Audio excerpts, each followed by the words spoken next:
was a child, they used to tell me some phrases. Everything happens for good. There is a purpose behind everything what is happening in your life. One day,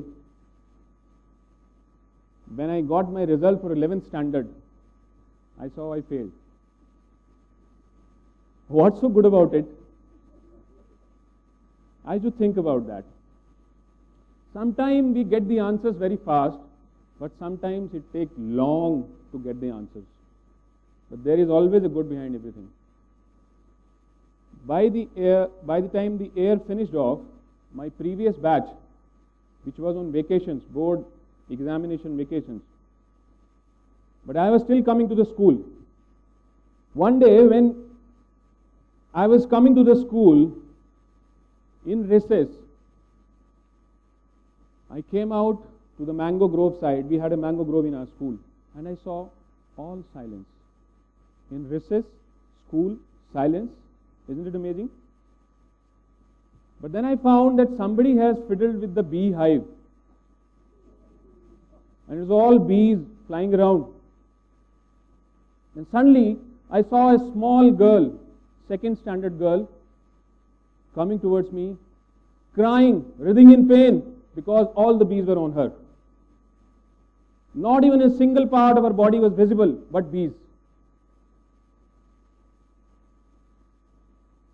I couldn't think of anything. I ran towards her, took off my sweater, threw over her, picked her up and ran towards the school. Later on, doctor told that had she been late by 5 more minutes, she would have died. That was the reason for my failure. Perhaps I was supposed to be surviving that girl, and had I not failed, I would have been preparing for my examinations. So there is always a reason behind what is happening in your life. Just wait for that. 1999, Kargil War, and I was deployed on line of control with a platoon troop, 28 guys under me. The Pakistani post was hardly 80 meters away. Firing used to be a daily affair, bombardment, direct firing. They used to come to our side, dare us. We used to go to their side, chop their heads. It was a normal affair. Till one day, when there was again silence. This silence was killing. Somewhere my gut feeling was saying, it's a lull before storm. Something is going to happen now. Lo and behold, 15th of July 1999, the firing starting again. One round crossed over me, landed very far away. The second very round next to me. Bomb exploded into millions of pieces. Some cut through my legs, some pierced inside my body. The blood was oozing out of me like fountain. Within a fraction of seconds, I was again silent. I was taken to the hospital. Doctor, on arrival, saw me and said, he's dead, take him to the mortuary. But lucky I was, there was another fellow, senior doctor, visited at that hospital that day. He was an anesthetic. They are specialized in reviving. He saw me and he revived. Third day, when I came into consciousness, the doctor comes to me and says, your leg is affected with gangrene. We need to evacuate you further for better medical facilities. I just smiled and said, okay, sir. I was taken to Udhampur. There, when they opened my band-aid, I saw nothing is left. It was like a chicken leg piece, half eaten, some amount of flesh and some amount of bone. But doctor was mustering the courage to share this news with me. I saw that nothing left. Doctor sometimes goes to the side of my bed, sometimes the other side, and suddenly he comes to me and says, son, I think we need to ampute it. We'll try to save as much as we can. I said, sir, please go ahead. I see there is nothing left. I don't know from where that flash of thought which came to my mind at that moment. Now I'll see how physically challenged people live. This is a new challenge for me. And then the life continued in hospital for good about 1 year. I used to be inside the ICU. By the time I had called for my small tape recorder, which I carried on my post, with a cassette of Sholay. Gabbar used to say, "Kitne aadmi the?" And that nurse, Nightingale, sitting in front of me used to feel, "Kaisa aadmi hai?" His folks outside are worried for his life. They are being given time, 72 hours more. He is dangerously ill. We never know when will he die. And he is enjoying inside. Because they could not take away my smile. After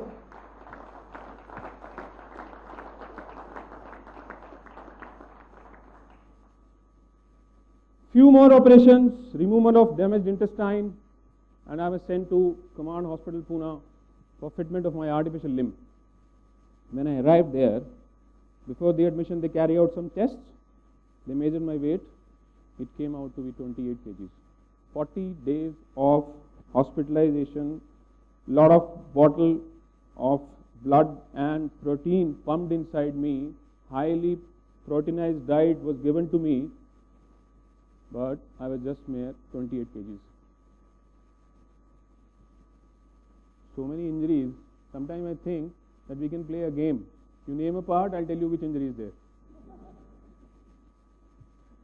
But see, one thing still intact. Colgate smile.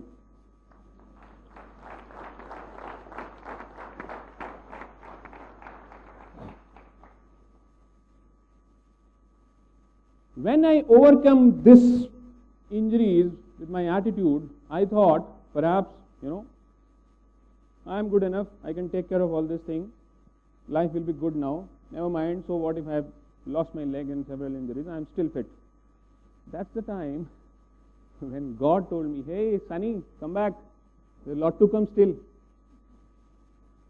And that's when the emotional side started. My childhood was not very good. I was devoid of care, affection and things like that. So I always used to crave that one day I'll get married and I'll have a small family, a loving wife, kids, Rishikesh Mukherjee type, small house, singing around, all that stuff. But it was not like that. Perhaps God wanted to learn few more lessons. There was something more yet to come. So, few more visit to the hospital, but this time it was to psychiatric ward. Twice I was admitted there. And then again I realized that I have to only fight it out. No one can support me for this. No medicines. Ultimately, we mutually decided to part away. She chose to go abroad and I chose to keep my son with me. One day, one of my seniors gives me a call and he asks, "Hi DP, how are you? How's things?" I said, "Sir, good. Limb is doing fine. Pains are under control. How's your parents?" I said, "Dad is recovering well out of schizophrenia attack. Mother has almost taken care of the heart ailment, but she's still down with asthma. And my son is okay." And he says, "DP, isn't it a little funny? When will this ordeal get over?" I don't know why, but the answer which came out of me even gives motivation to me. I said, "Sir, this is the fight between me and him. I am his disciple. I don't have any option. I have to win. And he is a good teacher. He is making me fit enough to win over him."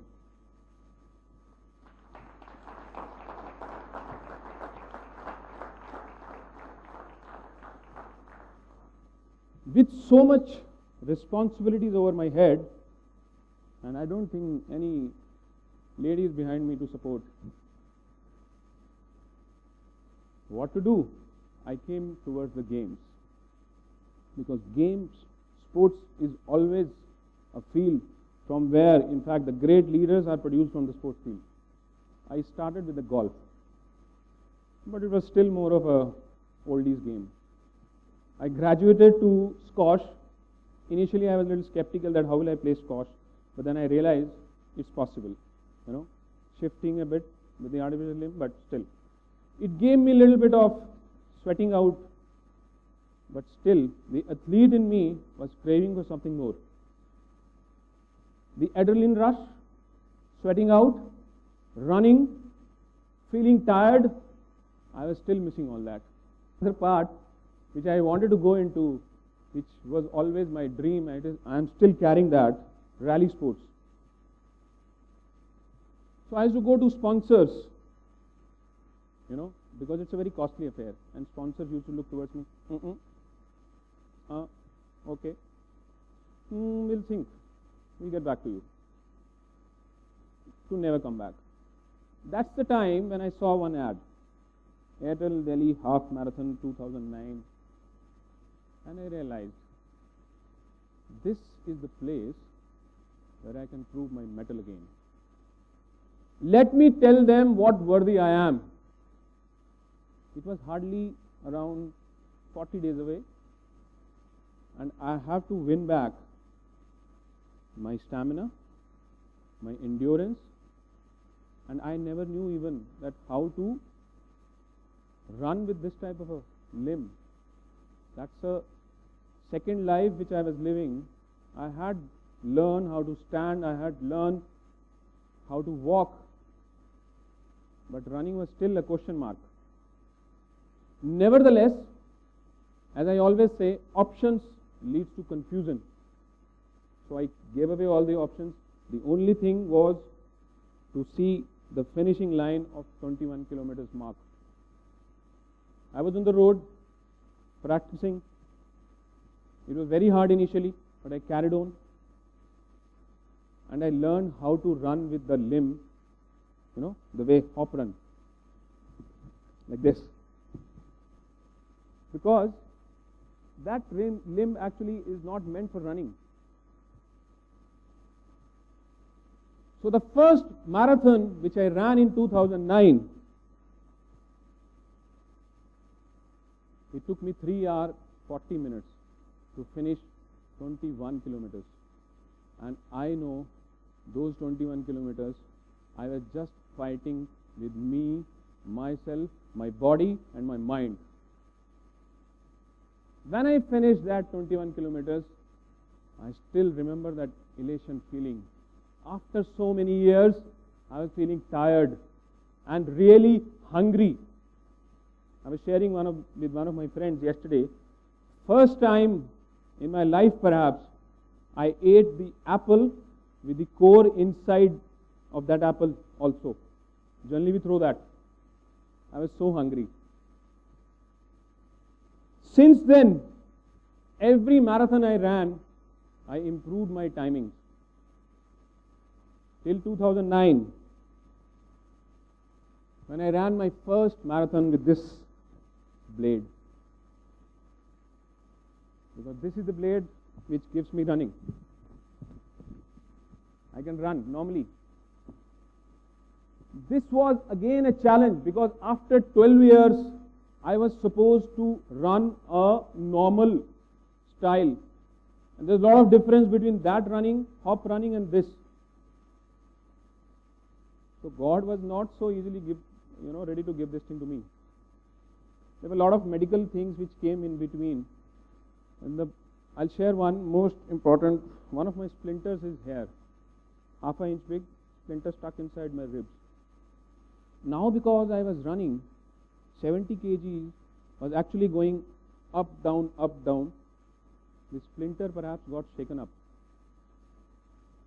I don't know why I started feeling pain. I thought perhaps it's a change of weather, some cough, cold or something. Gradually that pain started increasing. During night it used to be a difficult task for me even to lie down. Daytime it was okay because you were warmed up. All amount of whiskeys failed. Generally I don't go for medicines.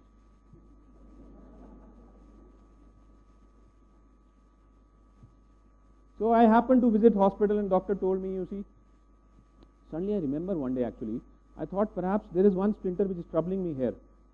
I saw the old x-ray, the new x-ray, splinter was here and it had shifted down to this place. I said, okay, this is the culprit.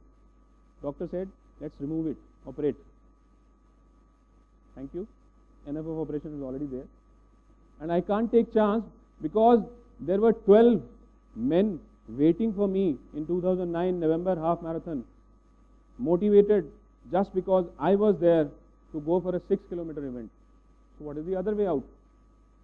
I thought, if this thing actually started because I am shaking my body too much, perhaps it will stop also somewhere. So why not shake it more?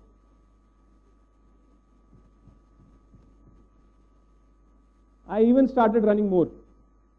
And actually it happened. One day, I don't know where it is stuck now. It is still silent. The last marathon which I ran in Mumbai, January, it took me 2 hours 26 minutes. From 3 hours 40 to 2 hours 26 minutes.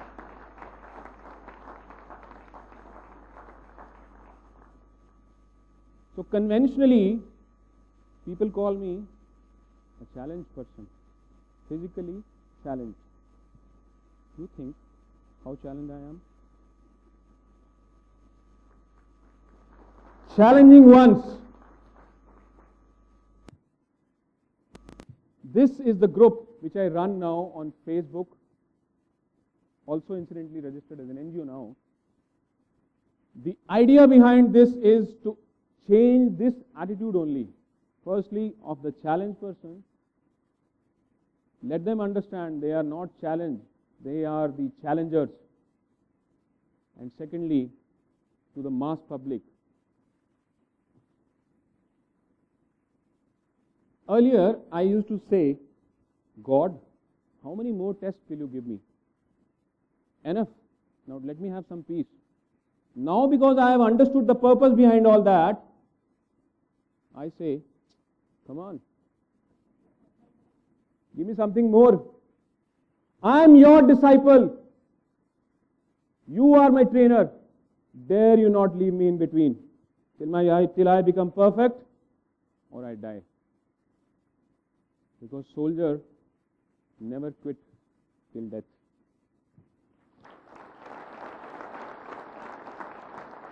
Thank you.